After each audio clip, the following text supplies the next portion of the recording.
Já parou para pensar que só existe cultura com energia?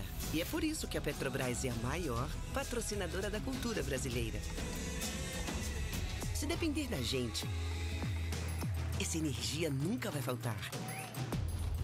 Programa Petrobras Cultural. Mais energia para a cultura. Petrobras, líder na transição energética justa. O Brasil é a nossa energia.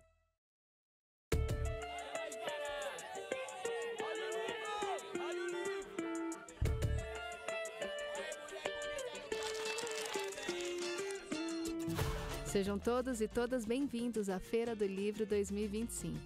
A Feira do Livro é uma realização da Associação 451, da Maré Produções Culturais e do Ministério da Cultura por meio da Lei Rouanet, incentivo a projetos culturais. Apresentador exclusivo Petrobras. Patrocínio Prefeitura de São Paulo e Motiva por meio do seu Instituto na categoria Prata, Itaú Unibanco na categoria Bronze. Apoio Instituto Ibirapitanga, Pinheiro Neto Advogados e Enjoei.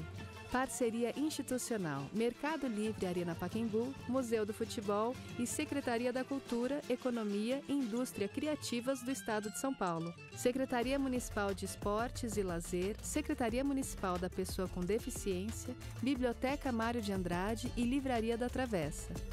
Apoio institucional Embaixada da França no Brasil, Instituto Camões, Instituto Cervantes, Canada Council for the Arts, Acción Cultural Espanhola, Ernesto Tsirunik Advocacia, ETAD, Vagalume, Ecoar, Quiro, Inside by Meliá São Paulo e Genópolis, Bubu Restaurante e Ovo. Parceria de mídia, TV Brasil, Rádio Nacional de São Paulo, Folha de São Paulo, UOL, JCDecaux, Revista Piauí e Publish News. Acompanhe a cobertura completa da Feira do Livro 2025 no site da revista 451. Acesse www.451.com.br e também nas nossas redes sociais, @a Feira do Livro. Viva o livro brasileiro!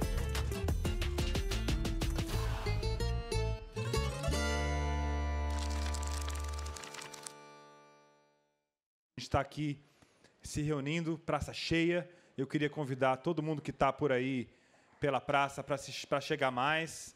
É uma beleza ver vocês aqui para falar desses assuntos que a gente está pautando, que são da maior importância para o nosso país e também para a cultura brasileira.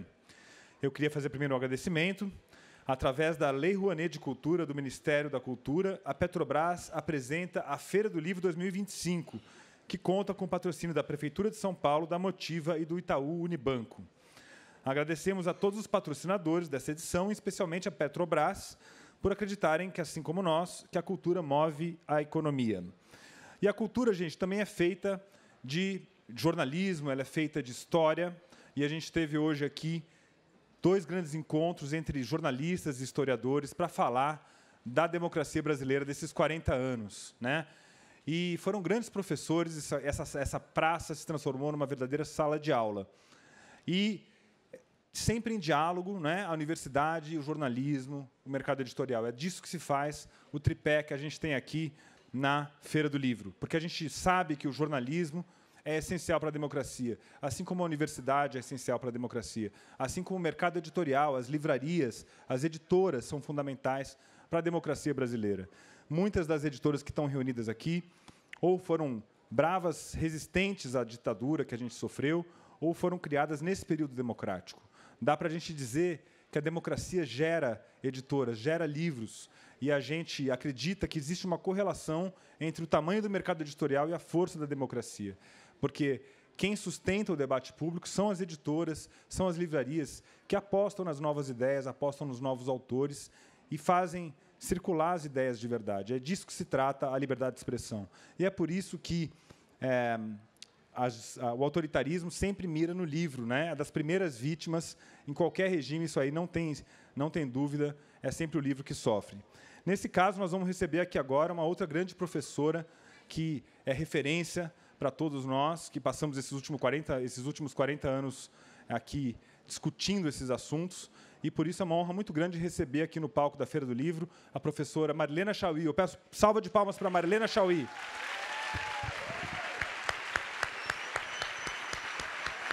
Por aqui, por favor. Bem-vinda.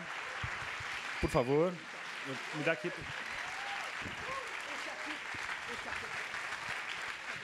Se quiser se acomodar aqui. Professora, agradeço demais a sua presença, que enobrece muito a nossa feira. Muito obrigado. Por favor, se acomode.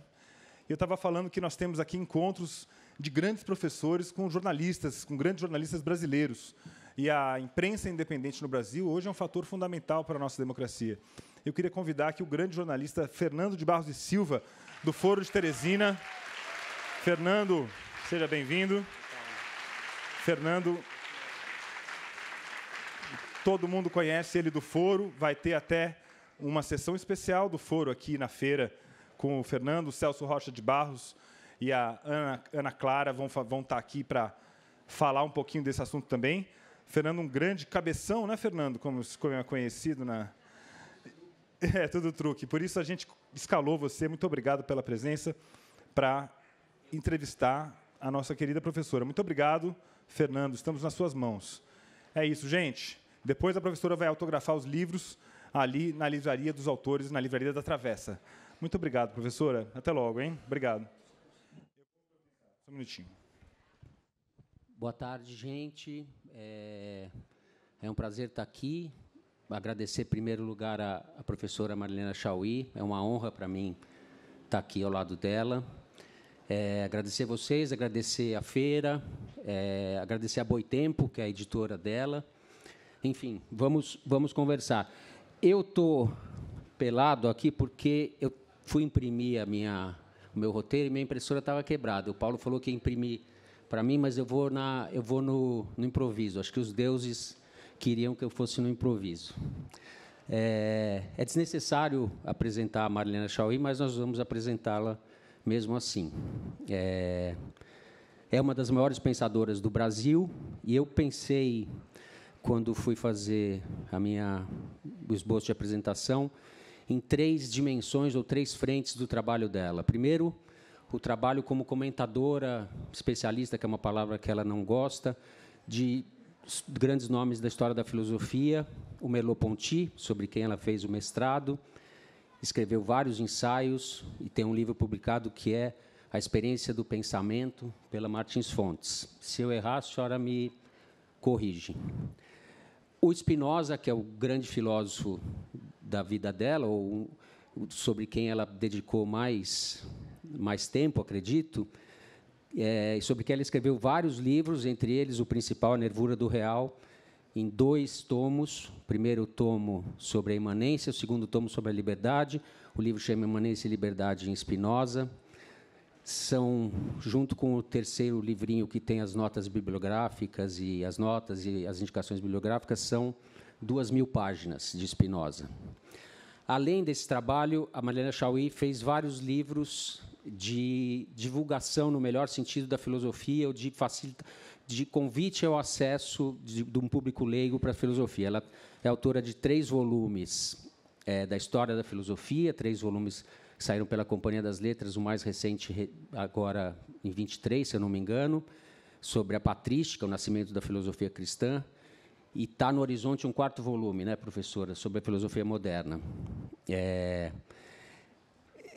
Tem um livro que chama Convite à Filosofia, também cujo nome dispensa que a gente se estenda sobre a natureza dele. E tem, além dessas 2 frentes, uma terceira frente, que é o da pensadora teórica, filósofa, que pensou os problemas a partir do Brasil, pensadora da democracia, do pensamento autoritário, da formação das ideologias, enfim, uma pensadora do discurso competente, né, que é uma forma de ideologia, a gente vai falar sobre isso um pouco. São muitos ensaios que a Marilena escreveu sobre o Brasil, sobre a democracia. Eles estão, de certa forma, reunidos em 7 volumes que a Editora Autêntica vem publicando há pouco mais de uma década. O último volume, que trata da do período em que ela foi secretária da Cultura da Luiza Erundina, entre 1989 e 1992. Esse volume acaba de sair, tem textos inéditos, eu tive a oportunidade de ler um ontem, o livro chegou para mim essa semana. E nós chegamos, enfim, nessa frente, eu destacaria três ensaios ou 3 livros da Marilena. O apontamento sobre a ação integralista, sobre o pensamento brasileiro fascista verde-amarelo nos anos 30 do século passado. A Marilena fez um longo ensaio, um livrinho, né? Não sei se eu chamo de ensaio ou de livro, tem mais de 100 páginas, sobre o pensamento integralista. A gente, se der, vai falar um pouco sobre isso. Sobre o discurso competente, que ela começou a formular no final da década de 70, na década de 80, e que teve desdobramentos na década de 90. E o Mito Fundador, o livro que você publicou em 2000, pela editora Perseu Abramo, que também trata da origem da formação social brasileira e do pensamento autoritário brasileiro.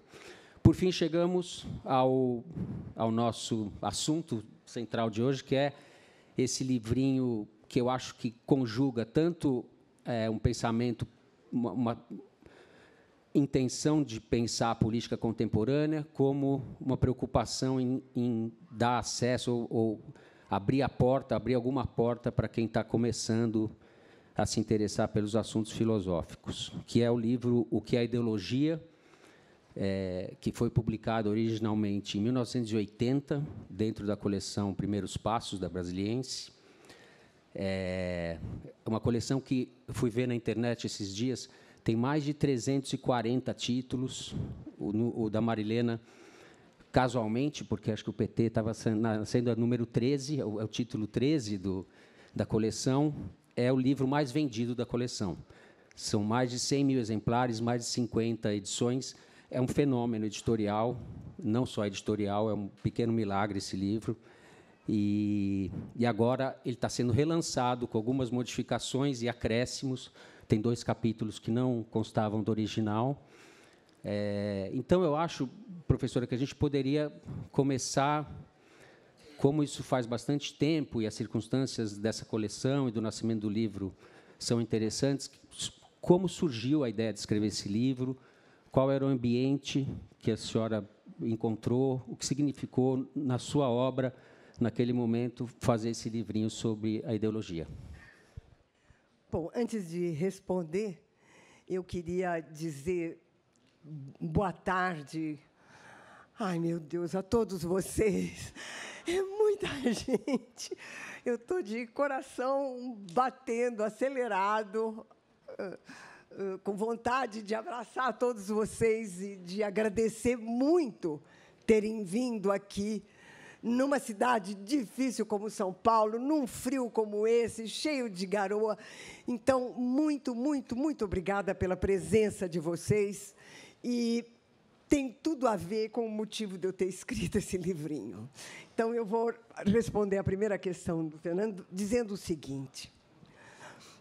Quando, na corrente das greves do ABC, né, as grandes greves, que iriam depois culminar na criação de um partido político. Mas, durante esse período, e mais a luta pelas diretas, a luta pela Constituinte, a luta contra o final do terror de Estado. Esse era o nosso ambiente no final dos anos 70 e começo dos anos 80. E havia uma editora em São Paulo, histórica, criada pelo filho da aristocracia do café, né?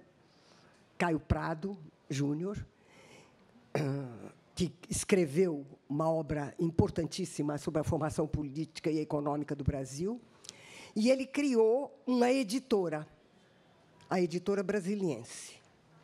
E a Editora Brasiliense tinha uma revista, que era a grande revista de esquerda do Brasil e que era a Revista Brasiliense, né? Bom, O filho do Caio Prado, o Caio Graco Júnior, veio para cuidar da livraria à medida que Caio Prado foi se afastando. Estava cansado, estava adoentado, ele foi se afastando e Caio Graco tomou a direção da revista. Logo que ele se tornou diretor da Revista Brasiliense e da Editora Brasiliense, apareceram, para trabalhar na editora, 3 rapazes que tinham acabado de sair da Escola de Jornalismo da ECA. Luiz Schwartz, Marcos Chiaretti e Júlio, vou lembrar o sobrenome do Júlio já. A Felice não perdoa, viu? Bom, e eles estavam cheios de novas ideias, e com o Caio Graco decidiram fazer uma coisa inovadora. Uma coleção de livros para a esquerda e de esquerda, livrinhos de formação, chamados Primeiros Passos. Então, os 3 convenceram Caio Graco. Caio Graco estava entusiasmado também com a ideia, e foi criada, então, a coleção Primeiros Passos. Na época, nesse contexto que eu acabei de descrever para vocês, havia toda uma discussão a respeito da criação de um partido de esquerda, né? Que não fosse um partido destinado desesperadamente à clandestinidade, né? Mas que fosse um partido que entrasse na liça da burguesia. E, nessa discussão de criar um partido de esquerda, dizia-se muito, e isso aparecia nos jornais, a criação de um partido ideológico, é preciso um partido ideológico. Aí houve uma reunião com várias das pessoas que, mais tarde, iam formar esse partido, e eu disse, olha, eu levo uma facada no estômago cada vez que alguém diz que a gente precisa criar um partido de esquerda, um partido ideológico. Falei, diabo, gente! Uma das primeiras e principais coisas que o Marx fez foi criticar a ideologia, mostrar como a ideologia surge, qual é o papel que a ideologia tem em termos de ocultamento da realidade, ocultamento da divisão social de classes, ocultamento da mais-valia e o aparecimento do capital, por meio de ideias. É um ideário que tem como função ocultar a realidade, inverter a realidade e fazer com que a gente aceite como normal e natural a exploração econômica, a dominação política. Como é que nós vamos fazer um partido de esquerda ideológico? É a última coisa que pode passar pela nossa cabeça. E acontece que o Caio Graco estava no dia dessa discussão. Quando acabou, ele veio e falou para mim, olha, com toda a coleção, eu já tinha visto os primeiros volumes, e ele disse, por que você não escreve um volume chamado O que é Ideologia? Porque vai ajudar barbaramente toda essa discussão e acabar com esse equívoco do partido ideológico. E aí, eu nunca tinha publicado nada, né? Então, fui para casa, pensei, li os outros volumes que já tinha, e, finalmente, eu escrevi, né? Em uma semana, eu escrevi o livrinho. E levei. E o Caio Graco gostou muito da ideia, Luiz Schwartz também, Marco Chiaretti também, Caio Túlio também, né? E publicou-se o livrinho. Bom, eu venho de um departamento de filosofia da USP, criado por uma missão francesa, e que sempre, não todos os professores, alguns, aliás, o contrário disso, mas alguns, e sobretudo os que mandavam, de nariz em pé, queixo virado, a aristocracia do pensamento. Bom, só se publicava alguma coisa depois da defesa do doutorado. E com muita cautela. Tinha que ser absolutamente rigoroso, tarará, tarará, de nível europeu. Se não tivesse nível europeu... A tonta aqui, que tinha só um mestrado na época, eu tinha um mestrado, e apareço, e tinha me tornado recém-professora do Departamento de Filosofia. E apareço em público com um livrinho da Primeiros Passos. Vocês não podem imaginar. Foi o escândalo da paróquia. Na Rua Maria Antônia, lá onde era a faculdade, e todo mundo falava, e as pessoas davam uma cotovela e falavam, veja o que ela fez. Popularizou, olha, que horror. Bom, só que, nessa época, nós tínhamos 3 professores franceses, um dos quais, importantíssimo, que tinha acabado de defender um doutorado sobre Kant, e estava escrevendo o que seria a cátedra dele, que era sobre Hegel, e que era o formador de todos, o professor Gérard Lebrun. E, um mês depois do que a ideologia, aparece um outro livrinho do Primeiros Passos, O que é o Poder, pelo professor Gérard Lebrun. Aí, o pessoal do Departamento de Filosofia fez fila na Brasiliense para pedir para escrever. Então, o que é a ideologia, ele tem um aspecto em que, autobiograficamente, ele é um caso de ideologia pura. Né? Primeiro, escrito por uma mulher. Segundo, uma mulher cujo título máximo que ela tinha era de mestrado. 3, uma mulher que estava escrevendo para popularizar. E, quarto, uma mulher que estava escrevendo e, infelizmente, para a nata do pensamento brasileiro, essa maldição desse livrinho estava na 3ª edição em 2 meses. Então, aí foi um rapapé, um curvar-se diante da majestade. Então, o que eu quero dizer é, do ponto de vista ideológico, o fato de eu ser mulher, 2, de eu pertencer ao Departamento de Filosofia, 3, desse departamento se ver como uma herança da cultura francesa, fez com que, num primeiro instante, o livrinho fosse completamente abominado. Ele não tinha... como é que a gente fala de família que tem... Pedigree. O livrinho não tinha pedigree. Né? E o livrinho foi fazendo o seu próprio caminho, Então, foi assim que ele nasceu e foi assim que ele viveu, sempre. Né? Eu levava um susto, porque, periodicamente, chegava em casa uma nova edição.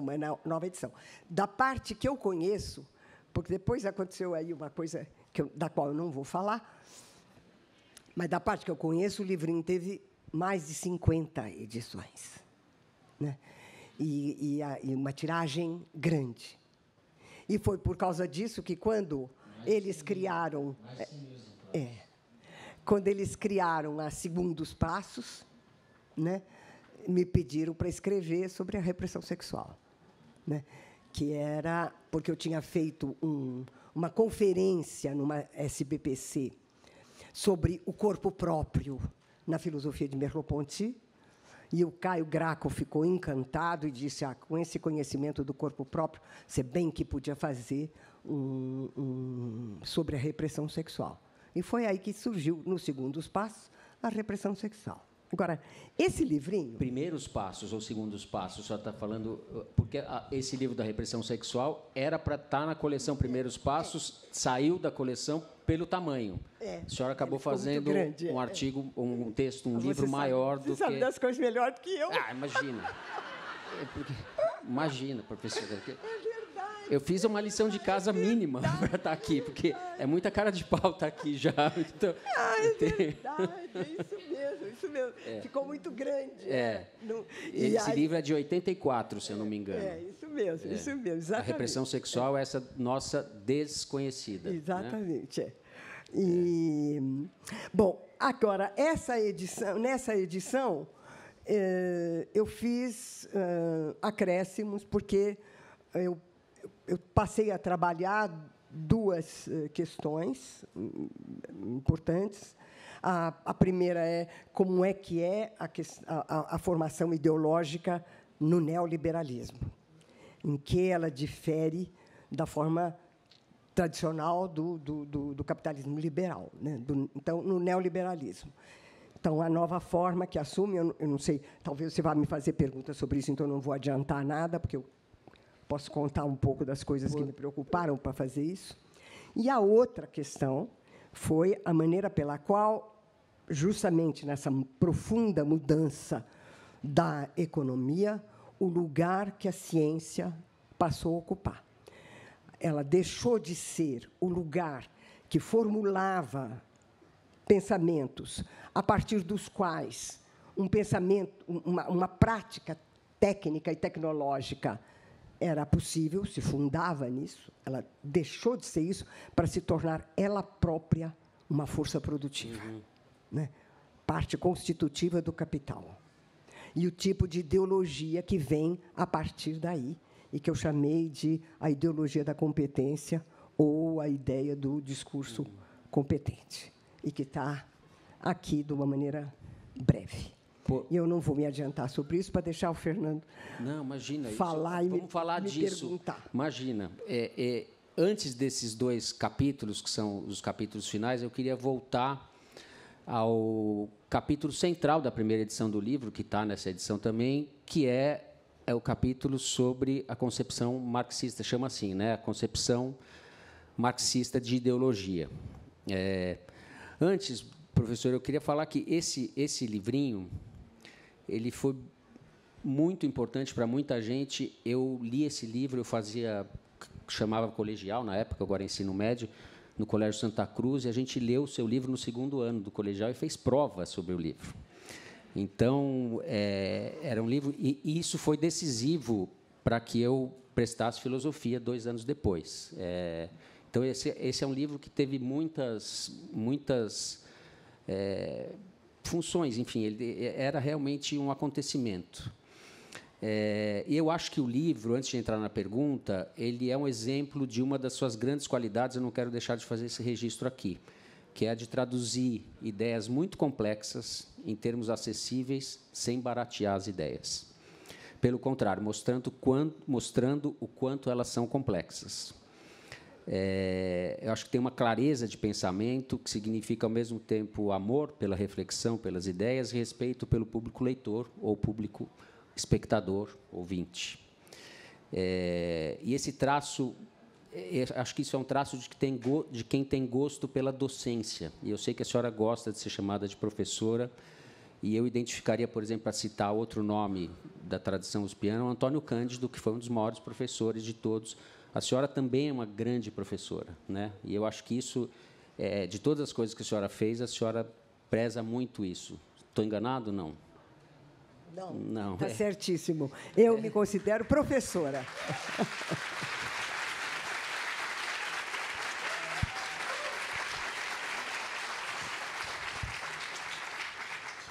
Bom, para a gente entrar nesse capítulo mais longo do livro, que é a concepção marxista de ideologia, eu queria me deter um pouco na maneira como você organiza esse capítulo. Primeiro, aponta que a expressão ideologia aparece pela primeira vez no Marx, no livro A Ideologia Alemã, que ele escreveu com Engels entre 1845 e 1846. É um livro complicado, porque a edição final só foi sair em 1900 e tanto, tal, né?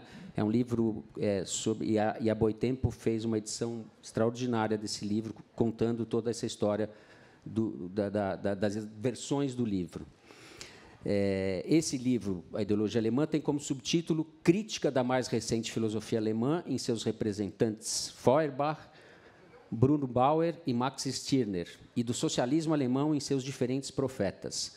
Ou seja, tem uma clara intenção irônica aí embutida nesse título.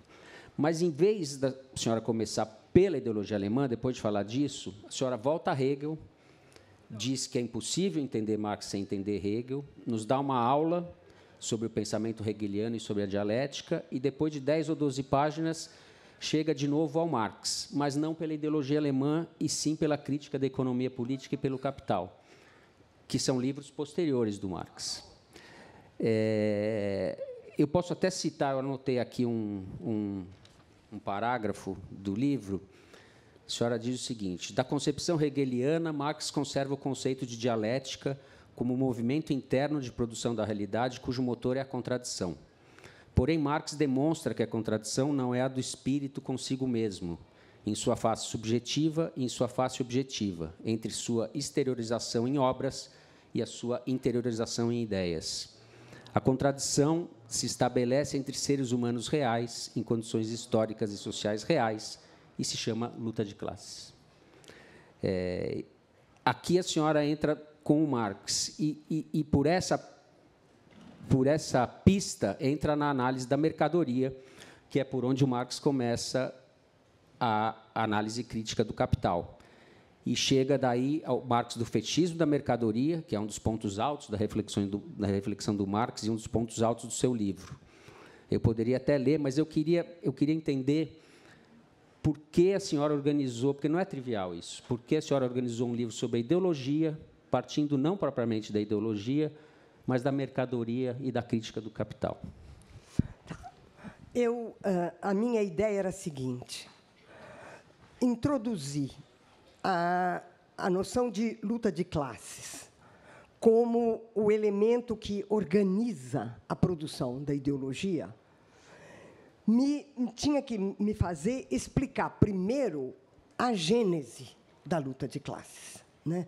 O fato de que o que me interessava na época, e eu vou voltar a isso talvez depois, sobre a diferença entre comunidade e sociedade, mas o instante no qual a divisão social aparece, e ela aparece determinada de tal maneira que, se ela for percebida, ela leva a um balanceamento e a digamos, a um desequilíbrio no interior da sociedade estabelecida, e que ela precisa ser escondida. Mas eu achei também que entrar direto, sem explicar, de uma maneira que eu achava que pedagogicamente era importante, explicar como é que é produzido o capital, né? Como é que, de onde vem a mais-valia? Como é que isso surge, né? Devia anteceder o momento em que eu entrasse na ideologia propriamente dita. Ou seja, a minha ideia era: eu preciso primeiro mostrar onde está a divisão social e como essa divisão social é a divisão social que torna possível a acumulação do capital. Ou seja, eu tinha que começar pela mercadoria, não tinha outro jeito, né? Então, é claro que eu fui ao Hegel, era de se supor que eu viesse tomar a questão do desenvolvimento das ideias e, a partir daí, chegar à noção de ideologia. E eu pensei, não, se eu fizer isso, eu vou manter o que está se circulando, que precisamos de um partido ideológico. Não, eu tenho que acabar com isso na primeira página, né?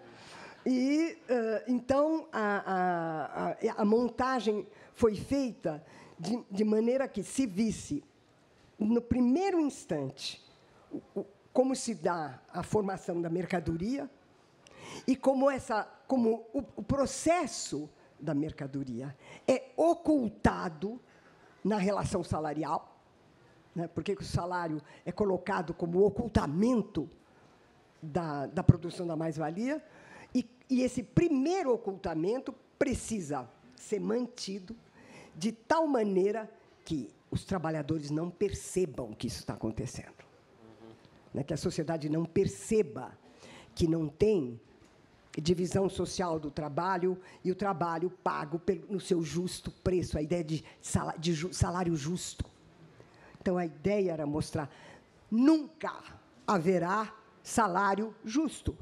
Por definição, é impossível o salário ser justo, porque o salário é aquela parte do trabalho que foi paga com toda a outra parte que não foi paga e que se acumula para o capital. Então, não tinha jeito. Tinha que mostrar como é que se produz a mercadoria, por que na produção da mercadoria surge a noção de salário, por que a ideologia vai formular a noção de salário justo, né?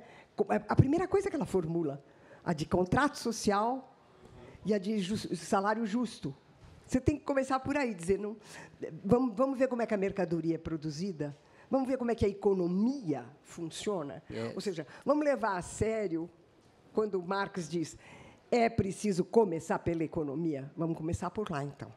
Né? Então, é por isso que começa dessa maneira. Eu vou ler um trechinho aqui que eu tinha até anotado na pergunta. Tem muitos trechos maravilhosos.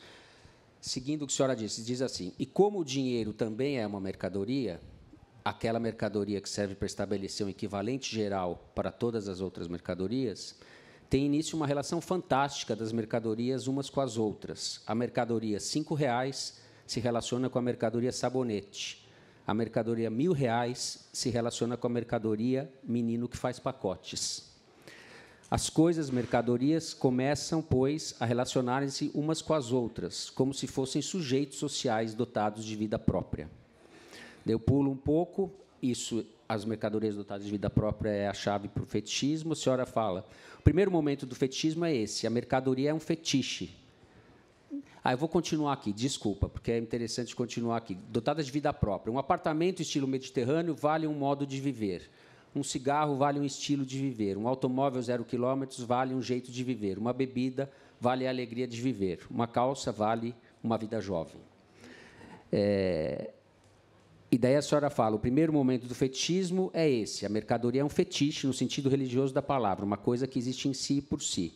O segundo momento do fetichismo, mais importante, é o seguinte: assim como o fetiche religioso, Deus, objetos, símbolos, gestos, tem o poder sobre os seus crentes ou adoradores, domina-os como uma força estranha, a mercadoria, assim também age a mercadoria. O mundo se transforma numa imensa fantasmagoria.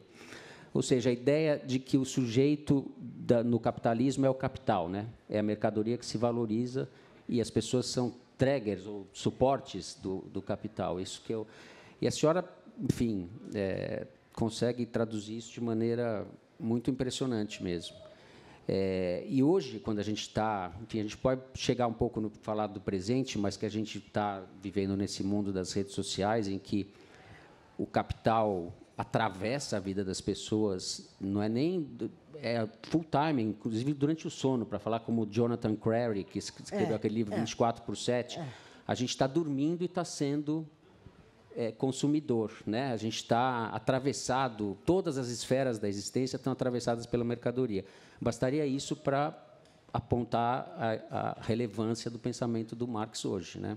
Sem a menor dúvida, sem a menor dúvida.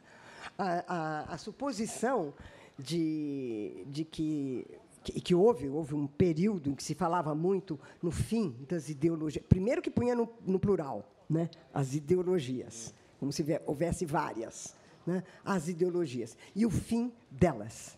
Né? E, bom, a ideologia a gente diz no singular, né, e ela só vai acabar no dia que o capitalismo acabar.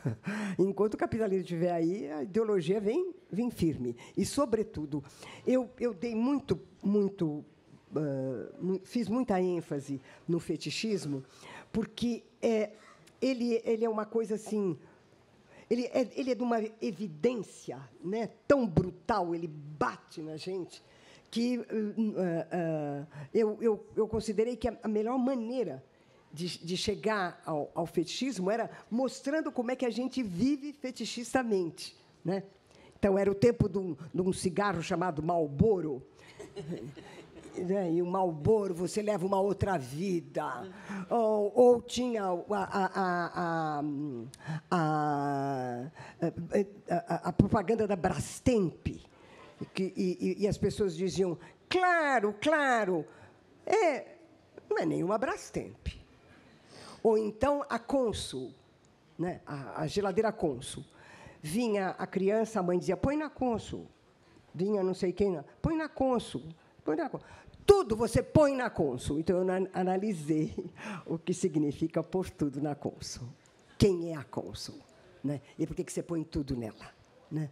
Então, a minha ideia foi de tomar exemplos do nosso cotidiano, de tal maneira que ficasse claro que o que há de gigantesco na dialética marxiana, na dialética do Marx, é essa capacidade que ele tem de fazer com que o cotidiano seja atravessado pelo trabalho da nossa reflexão e que a gente possa compreender isso dialeticamente, ou seja, como um movimento de uma contradição.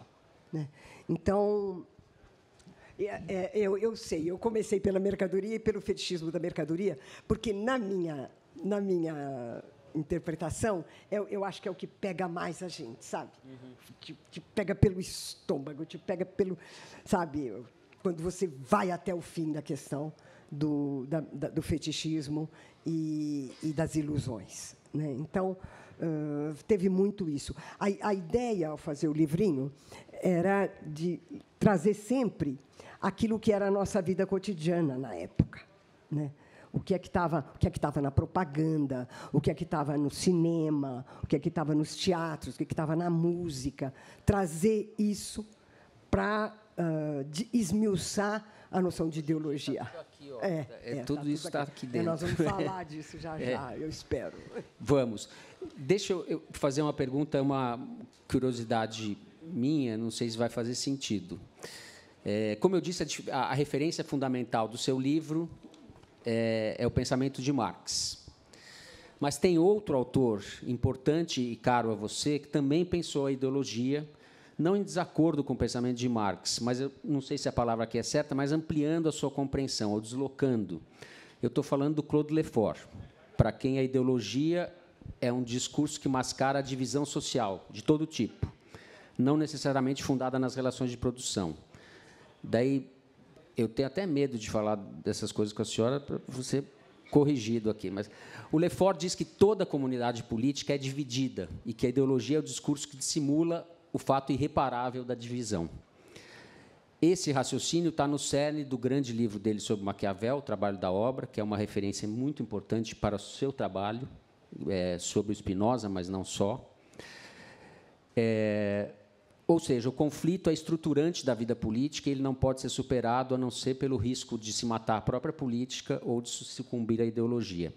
A minha pergunta é a seguinte: a senhora escreveu o livro em 1980 e o Marx é a referência principal. Se a senhora fosse escrever o livro hoje, como fica a relação entre a concepção marxista e a concepção do Lefort desse fenômeno?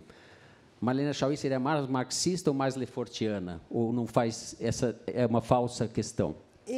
Não é que é uma falsa questão, é uma questão que eu nunca me coloquei. Eu nunca me coloquei. Como o Lefort vem para mim como resultado do Merleau-Ponty, e a minha cabeça começou lá com o Merleau-Ponty, eu percebo a diferença, mas não a separação. Né? Eu diria o seguinte...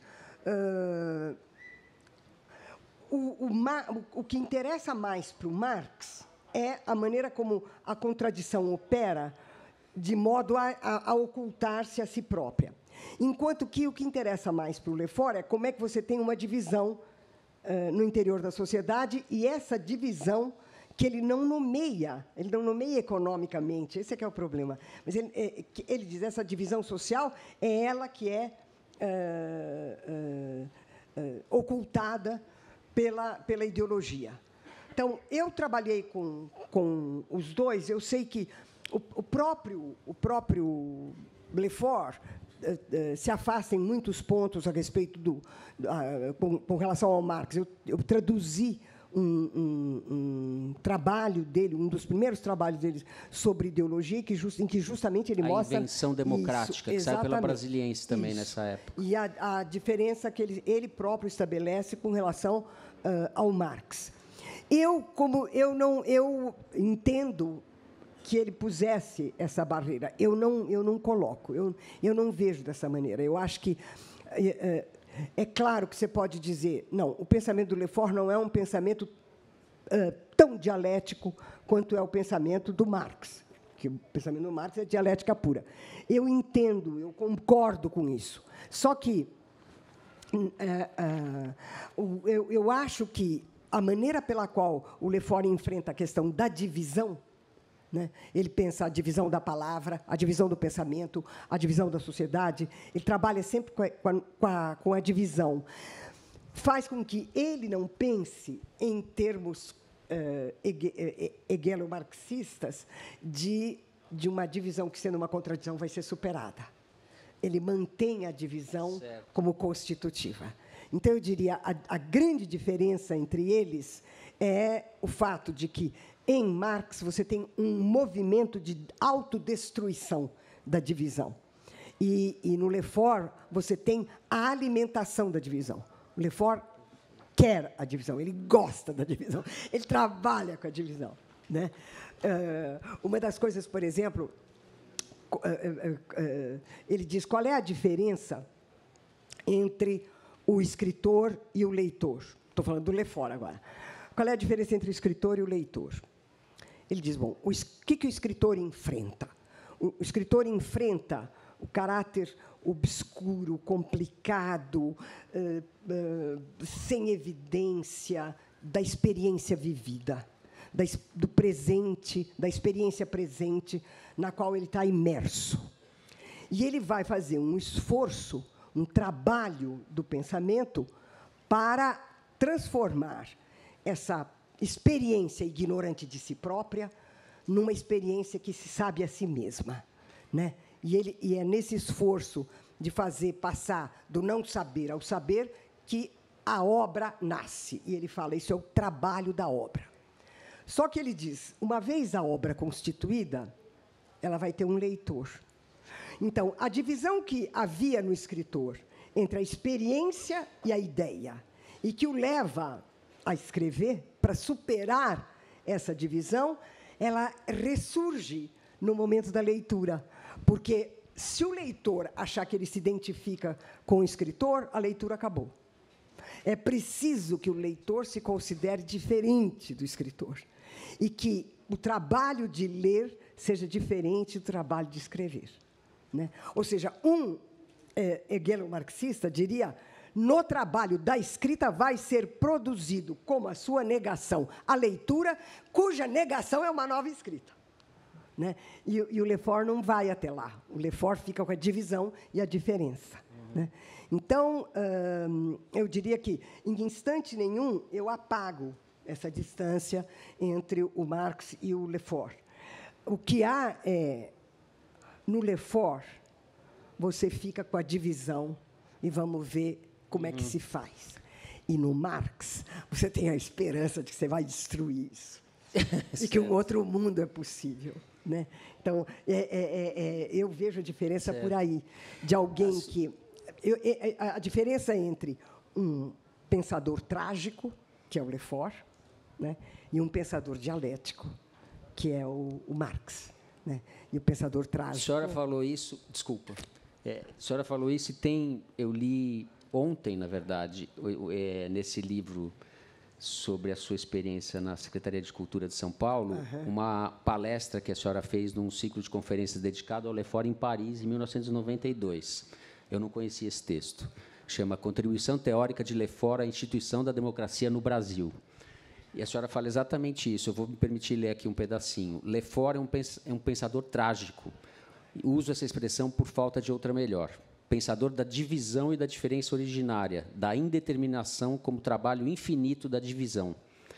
Para quem vive numa sociedade onde a ideologia dominante não faz outra coisa senão produzir imagens de unidade, da indivisão e da totalidade para dissimular e ocultar as divisões, tanto empíricas quanto simbólicas, a contribuição do pensamento de Lefort é preciosa. A senhora está falando, mesmo que ele não tenha escrito sobre o Brasil, da importância que ele teve naquele momento como um dos teóricos referências para pensar, por exemplo, um fenômeno como o PT. Exatamente. Né? E, sobretudo, ele tem sido, né, uma referência importante para mim, para pensar uma ideia que eu imagino que você vai falar disso, mas vou falar agora porque está ligada à figura do Lefort, que é eu desenvolvi a ideia de que a crítica da ideologia não é a substituição de uma ideologia por outra, nem é a substituição de uma ideologia falsa por uma ideologia verdadeira. Não existe isso, né? A crítica da ideologia é a destruição da ideologia. Só que, nesse trabalho de destruição, eu sempre achei que era importante levar em conta não só o nosso cotidiano, mas levar em conta a sociedade brasileira. Então, uma das coisas que eu acho que eu aprendi com o Lefort, eu aprendi com o Lefort, e aí era o Lefort contra o Althusser, na verdade, é que você não tem como criticar a ideologia sem destruí-la. Mas essa destruição, em termos althusserianos, em termos de uma tradição racionalista, significava substituir o discurso ideológico, o pensamento ideológico, por um discurso científico e por um pensamento científico, né? E, através do Lefort, eu me dei conta de que não era possível fazer isso, porque, no fundo, você substituiria uma ideologia por outra. Uma ideologia cheia de buracos por uma ideologia lisinha e completa, né? Então, a partir daí, foi que eu elaborei a ideia de como é que você faz a crítica da ideologia. Bom, claro que você faz a crítica da ideologia mostrando, apontando com o dedo ela em operação. Mas, de uma maneira mais genérica, como é que você faz a crítica da ideologia, né? Bom, você mostra, ela é um discurso cheio de lacunas, cheio de silêncios. Se você preencher a lacuna e preencher o silêncio, ele se autodestrói. O ato de fazer esse preenchimento foi o que eu chamei de contradiscurso, né? A primeira vez que eu trabalhei o contradiscurso foi para entender Spinoza. Porque Spinoza não chega com a faca na mão e critica isso, critica aquilo. Ele vai expondo as ideias dele, né? E, à medida que ele vai expondo as ideias dele, ele vai arrasando o pensamento que já está constituído.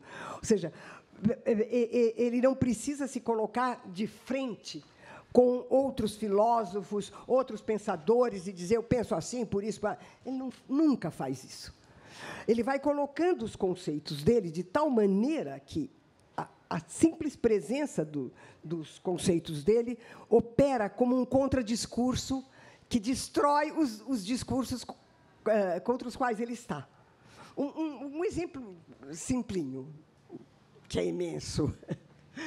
Mas, na tradição filosófica dos gregos vou pôr até Spinoza, eu podia dizer até hoje, mas dos gregos até Spinoza, o infinito é concebido sempre como infinito, isto é, com alguma coisa negativa. O infinito é definido como o não completamente presente, o não completamente acabado, o não limitado, o não isso, não. O infinito é pensado com categorias negativas.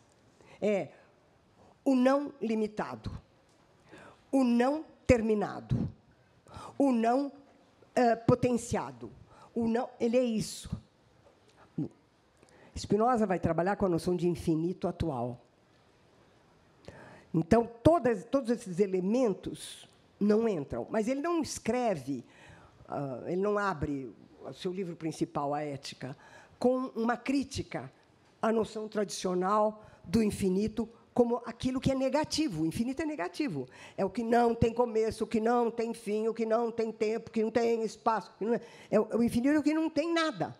Ele é o não em tudo. Né? E Spinoza não começa assim. Ele abre a ética dizendo, por Deus entendo, tarará. Por substância entendo, tarará. Por atributo entendo, tarará. Por modo entendo, tarará. Acabou o infinito potencial. Acabou. Na maneira mesma como ele vai apresentar o campo no qual o infinito se realiza. E ele vai propor, quando o infinito é negativo, é o não localizado, o não terminado, o não começado, o não espacial, o não temporal, é isso, né? Quando ele é assim, ele é inomeável. Inomeável. Você não pode falar em seres infinitos, em coisas infinitas. Você não pode falar isso, porque isso limita o infinito. Né? E Spinoza não tem a menor dúvida de dizer que a substância é constituída por infinitos atributos infinitos do seu gênero. E vai por aí afora.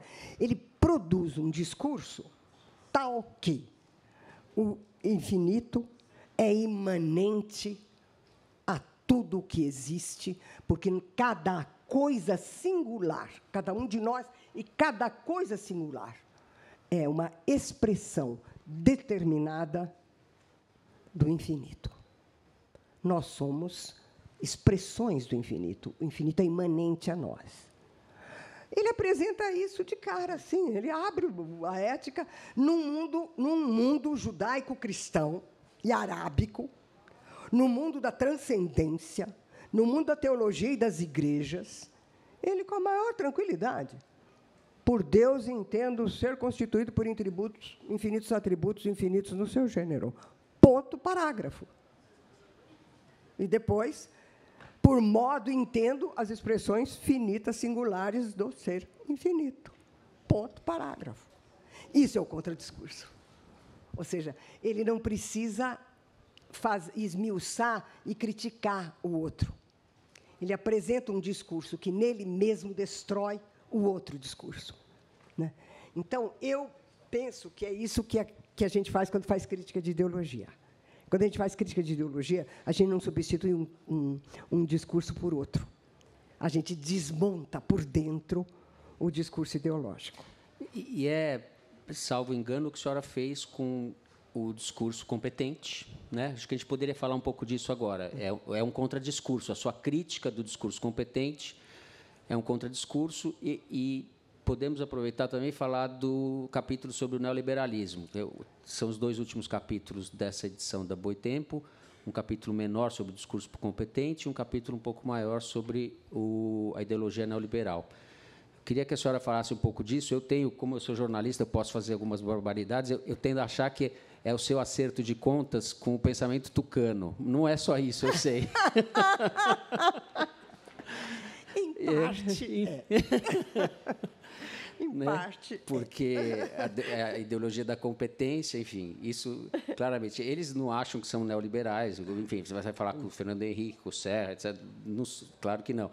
Mas a senhora afirma que sim, e acho que, em parte, é isso. Eles, digamos, esse poder tucano, o pensamento e o poder tucano, se materializa. Faz sentido pensar esses dois últimos capítulos como capítulos que, de certa forma, iluminam a experiência tucana. Obrigada!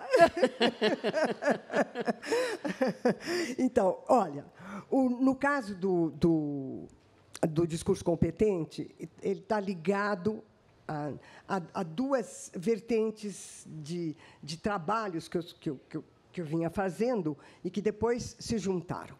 Uma das vertentes é a crítica do autoritarismo como a forma institucional da sociedade brasileira. Né? A sociedade brasileira, a gente está acostumado a achar que o autoritarismo é um fenômeno que ocorre no aparelho de Estado, quando tem um golpe de Estado. A minha ideia é o autoritarismo é aquilo que é a alma e a constituição, a forma mesma da sociedade brasileira.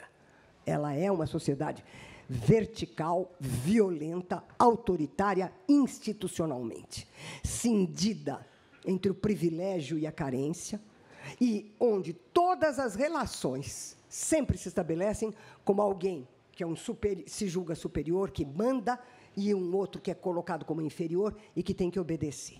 Essa relação de mando e obediência, e que aparece na coisa mais simples. Sabe com quem está falando? O sabe com quem está falando é a forma canônica da violência e do mandonismo e do autoritarismo na sociedade brasileira. Né? E daí a gente pode escorrer o racismo, o machismo, a homofobia, tudo, né? Tudo que a gente somos. Bom, essa visão que eu tenho a respeito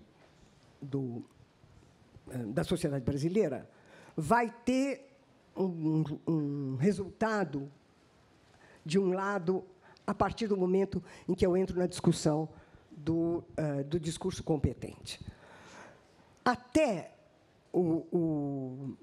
vamos dizer, até a Primeira Guerra Mundial, eu vou pôr vou fazer essa cronologia, ela não é muito boa, não, mas a ciência e a técnica eram coisas das quais o capital se apropriava. O que aconteceu na mudança econômica, e, em particular, isso é de uma clareza total no caso do neoliberalismo, é que a ciência se torna, ela, uma força produtiva. Então, ela não é um pensamento que é aproveitado na produção de mercadorias. Ela própria é uma mercadoria. E ela é, enquanto tal, completamente tomada pelas forças produtivas. Quer dizer, a tecnologia do mundo digital é isso. É isso, é o instante em que a ciência é constitutiva do capital. Ela é um elemento decisivo na acumulação do capital. Ou seja, é o instante no qual a ciência se torna uma força produtiva. Essa é a novidade.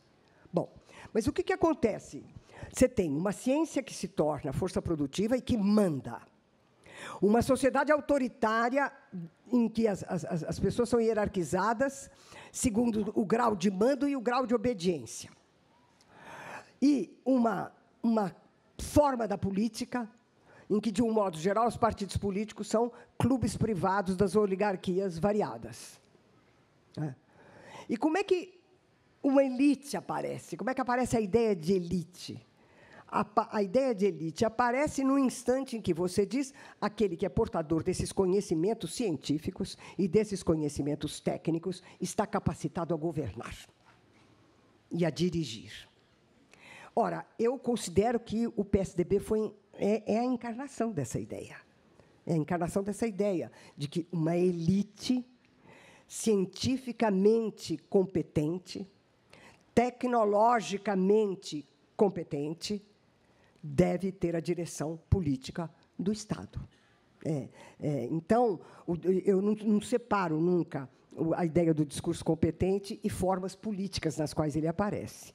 Agora, o que eu chamei de discurso competente é um instante no qual aquele que se considera portador de conhecimentos se considera dotado do direito natural à autoridade e o direito natural de mandar. Então, a competência se refere menos ao conteúdo e à qualidade do que se conhece e ao lugar que é dado para o conhecimento na relação social, como aquilo que é fonte de autoridade e de mando. Né? Então, a ideia, né, no caso, de que o governo deve ser realizado por uma elite competente, está vinculada a essa ideia de que são os portadores de um determinado tipo de saber. E que, porque eles são portadores desse tipo de saber, eles estão naturalmente destinados a governar. Eu até fiquei pensando se isso valeria para o nosso presente, para a nossa história mais recente, porque nós tivemos o governo mais incompetente, desastroso, cruel, enfim, selvagem, tudo que a gente puder dizer recentemente. E como é que esse governo, ainda assim, ele pode ser lastreado na competência, porque o Bolsonaro falava do Paulo Guedes, eu não sei nada de economia, mas ele que sabe, ele vai cuidar. E o Moro também atendia uma demanda que era o técnico. O Bolsonaro falava, não tem político no meu governo, só tem técnico. Era uma mentirada deslavada, era um bando de desqualificados. Mas é a expressão máxima do discurso competente. Da ideologia da competência. Não é? Total. Total. Eu estou vendo aqui o reloginho, professora, eu tenho tanta coisa para falar, não vai dar tempo. Não sei se a senhora quer abordar algum tema. Eu teria uma pergunta... Eu queria falar uma coisinha do neoliberalismo. Por favor. Só uma coisinha. Só uma coisinha.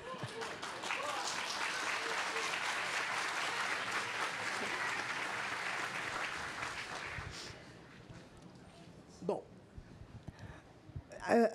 eu considero...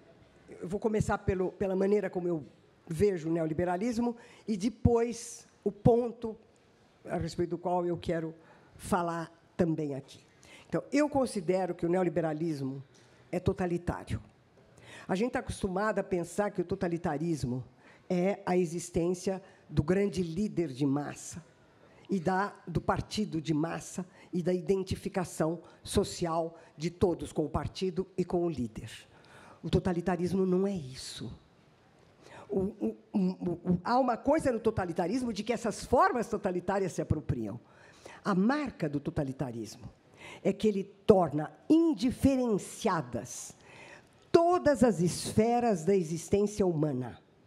Ele toma todas as esferas da existência humana, desde a relação de trabalho, a relação familiar, o mundo do saber, o mundo das artes, o mundo da cultura, do mundo do pensamento, tudo. Ele toma todas essas formas da existência como idênticas. Onde está a identidade? Todas essas formas são pensadas a partir daquilo que o Adorno e o Marcuse chamavam a organização administrada. Tudo é pensado como uma organização administrada. E como é que isso se exprime? A casa é uma empresa. A escola é uma empresa. O hospital é uma empresa. O centro cultural é uma empresa. A igreja é uma empresa. O Estado é uma empresa. E é por isso que você não fala o governante, você fala o gestor. O gestor, ele é o gerente. Ele é o gerente. Vocês já pensaram isso? Que o cara é o gerente e não o governante? Então, você tem tudo, assume uma forma e uma organização idêntica, que é a da empresa. E que culmina, e isso era o que eu queria falar, e eu queria de qualquer jeito falar disso, que culmina na ideia do empresário de si mesmo. Né? Bom, acaba de sair uma estatística, um censo, mostrando o crescimento do pentecostalismo, o crescimento do fundamentalismo religioso, e um aplainamento do mundo católico. Bom, não é por acaso que isso acontece. Eu tenho insistido muito, e aqui no livrinho eu insisto também. Quando o capitalismo começa para valer, e quando a burguesia vai se estruturar efetivamente como classe, ela vai ter uma ideologia própria para seguir. Essa ideologia se chama o calvinismo. Calvino se opôs a Lutero. Os dois se opuseram à Igreja Católica, isso tranquilo, mas Calvino se opôs a Lutero da seguinte maneira. Lutero conservou uma ideia da Igreja Romana, da Igreja Católica Romana, que você é salvo pelas obras. Então, graças às suas obras, Deus, na hora que você morre, Deus faz uma contagem, uma contabilidade, E você ou vai para o inferno ou vai para o céu. Calvino diz não. Deus, na medida em que Ele é onisciente, Ele predestinou cada um de nós, desde todo o sempre, antes mesmo de nós nascermos e de nós existirmos. Tudo está predestinado. E nós não sabemos se seremos salvos ou se seremos condenados. Mas Deus é misericordioso. E Ele pode oferecer alguns sinais de que a gente tem quase 99% de certeza de que a gente vai ser salvo. E que sinal é esse? Se eu trabalhar e o meu trabalho render riqueza, a minha riqueza é aquilo que Deus faz eu ter como sinal de que eu estou salvo na eternidade. A ideia, portanto, é o trabalho não é o pecado de Adão, a preguiça não é um pecado capital, a preguiça tem que ser condenada porque ela entrava à busca da salvação. É preciso trabalhar e é preciso que o trabalho renda riqueza, renda bem-estar, renda tudo isso, porque aí eu tenho um sinal 99% seguro de que eu estarei salvo por toda a eternidade. Esta é a base da figura neoliberal do indivíduo como empresário de si mesmo, e cujo resultado é o desespero com relação, se você fica desempregado, o desespero se você é mal assalariado, o desespero se você não vence. Esse desespero produz depressão, e essa depressão produz o sentimento de uma miséria generalizada. E é para isso que você precisa da igreja, como consolação. Porque sem ela não dá para continuar vivendo. Isso é o que o neoliberalismo fez. Quando o neoliberalismo introduz, e nisso é que ele é totalitário, quando ele introduz a empresa como forma de todas as relações sociais, como forma das relações políticas, como forma da saúde, como forma da doença, como forma da crença religiosa, como forma do nosso cotidiano, quando ele faz isto, ele produz ideologicamente o retorno ao mundo calvinista, ao mundo fundamentalista, ao mundo do empresário de si mesmo, destruído pela falta do trabalho, pelo baixíssimo salário, pelo fato dele estar no interior de uma divisão social que lhe parece irremediável. Então, não é brincadeira o que o neoliberalismo faz, e o modo como ele opera através da consolação, porque é trazida uma consolação religiosa. E é isso que o mundo pentecostal faz. O catolicismo fez isso durante séculos e séculos. Agora são os pentecostalistas que estão fazendo, como uma compensação e uma justificação para você ser empresário de si mesmo, né? Então, tudo é empresa. E é isso que é verdadeiramente totalitário, né?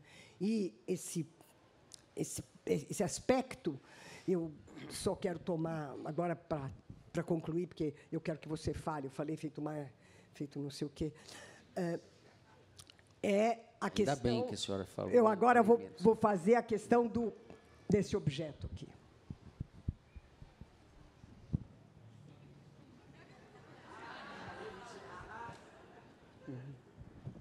Este objeto produz algo terrível, sobretudo nos mais jovens. Ele produz o narcisismo.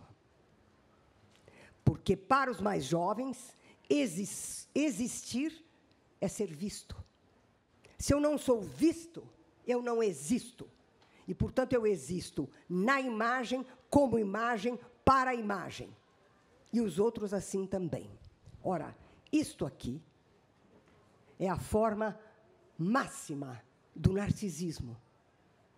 E o Freud explicou para nós que o narcisismo é inseparável da depressão, o que explica a quantidade de suicídio dos mais jovens.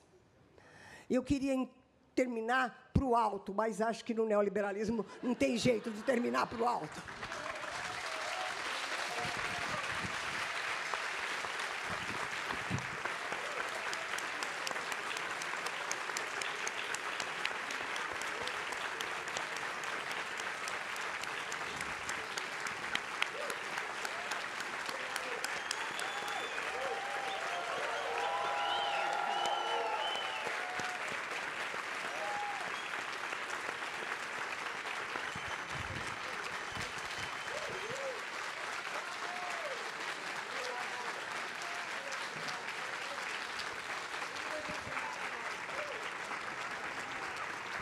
Bom, a gente encerra então, professora. Eu não tenho nem mais o que falar depois disso.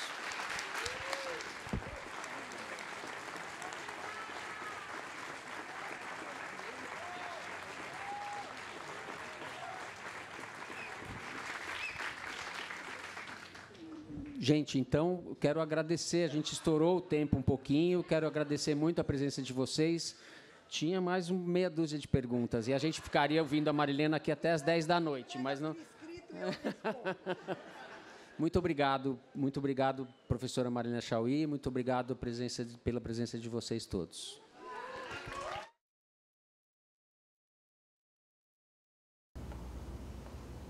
Já parou para pensar que só existe cultura com energia? E é por isso que a Petrobras é a maior patrocinadora da cultura brasileira. Se depender da gente, essa energia nunca vai faltar. Programa Petrobras Cultural. Mais energia para a cultura. Petrobras, líder na transição energética justa. O Brasil é a nossa energia. São Paulo é arte, cultura e criatividade, com mais de 200 espaços culturais da Prefeitura de São Paulo em todas as regiões da cidade. E grandes eventos, como a Virada Cultural, que em 2025 reuniu cerca de 5 milhões de pessoas. Neste ano, a Secretaria de Cultura e Economia Criativa já promoveu mais de 5 mil atrações gratuitas e 319 milhões de reais foram anunciados em editais de fomento. Isso é São Paulo, cidade de todas as artes. O brasileiro não sabe ser pequeno. É da nossa natureza mover a vida como gigantes. Por isso, a CCR, maior empresa de infraestrutura e mobilidade do Brasil, está movendo a sua marca para um novo momento. A CCR agora é Motiva. Mais do que estradas, trilhos e aeroportos movendo o Brasil. Uma marca que já nasce gigante, como você. Motiva. Você nos move.